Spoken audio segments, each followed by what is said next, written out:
ఇప్పుడు మనం చేసేది కూర రొయ్యల గ్రేవీ, జస్ట్ గ్రేవీ అంటే ఫ్రై కాకుండా పులుసు కాకుండా గ్రేవీ టైప్లో చేయబోతున్నాము. దానికోసము ఒక 3/4 కిలో వరకు రొయ్యల్ని తీసుకోండి. తీసుకున్న తర్వాత హాయ్, నేను కెమెరాకు కొత్తగా పరిచయం అవుతున్నాను. యాక్చువల్గా మా అక్క నేను ఇద్దరం కలిసి ఈరోజు కొత్తగా కాదండి, రొయ్యల గ్రేవీ అనేది చేయడానికి రెడీగా ఉన్నాము. సో మీరు కూడా రెడీగా ఉండండి, రెసిపీ అని విని మీ ఇళ్ళల్లో చేసుకొని టేస్ట్ చేయడానికి మీరు కూడా రెడీగా ఉండండి. సో ఈ రొయ్యలు మ్యారినేట్ చేయడానికి కావాల్సినవి కొద్దిగా ఒక 1.5 టీ స్పూను కారము, ఉప్పు, ధనియాల పౌడరు అండ్ కొద్దిగా పించ్ ఆఫ్ గరం మసాలా, ఎందుకంటే ఎక్కువ మేము మసాలా తినాం కాబట్టి అది తీసుకొని, లెమన్ జ్యూస్ ఒక 2 లెమన్స్ కలుపుకొని దీంట్లో మొత్తం మ్యారినేట్ చేసుకొని ఒక 1.5 అవర్ దీన్ని అట్లా పక్కన పెట్టిన తర్వాత ఇప్పుడు దీన్ని వండడానికి రెడీ అయ్యాను.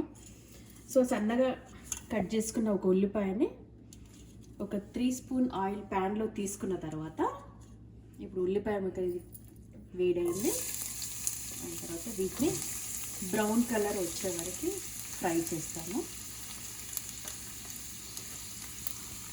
ఇద్దరం తోటికోడనం కలిసి చేప కూర, రొయ్య కూర, దీన్ని జొన్న రొట్టె కోసం చేస్తున్నాము.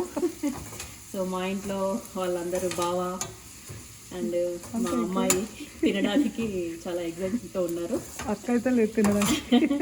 కొత్త రుచులు జనరల్గా అంటే చేతులు మారినప్పుడు టేస్ట్ వస్తుంది, వేరే వస్తుంది కాబట్టి బాగా అక్కతో చేసి మరదలతో చేయించాలని చెప్పేసి తను ఎస్పెషల్లీ నాకు చెప్పారు కాబట్టి ఇది రెడీ చేయడానికి చేస్తున్నాను. మీరు కూడా రెసిపీ చూడండి, చూసి మీ ఇంట్లో రెడీ చేసిన తర్వాత మీరు టేస్ట్ చేయడానికి వీలుగా ఉంటుంది.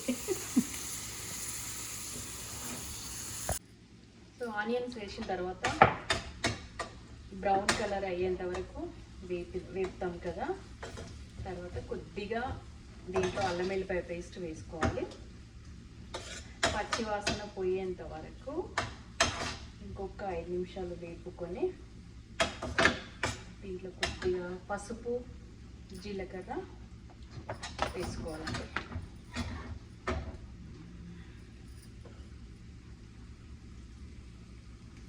ఇంకా కొద్దిగా ఒక 1/2 టీ స్పూన్ జీలకర్ర, పసుపు, కొద్దిగా మెంతులు కూడా వేసుకోవచ్చు, మెంతి పొడి కొద్దిగా.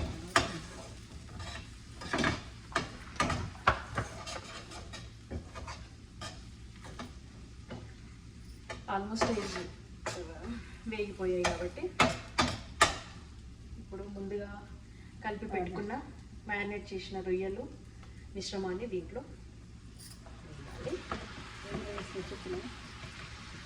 ఇది మ్యారినేట్ చేసే ముందు మీకు అన్ని ఇంగ్రీడియంట్స్ చెప్పాను కదండి, అవన్నీ వేసి ఒక ఆల్మోస్ట్ 1.5 అవర్ మ్యారినేట్ చేసిన తర్వాత ఈ ముక్కల్ని వేయాలి. ఇది ఒక 2 మినిట్స్ దీన్ని హై ఫ్లేమ్లో పెట్టేసి దీనిపైన లిడ్ పెట్టాలి. పెట్టిన తర్వాత సిమ్లో పెట్టేసి ఒక 10 మినిట్స్ మీరు వదిలేసేయండి.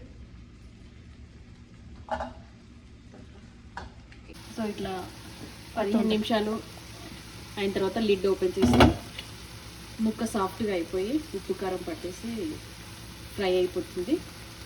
దీన్ని ఇప్పుడు స్టవ్ ఆఫ్ చేసుకొని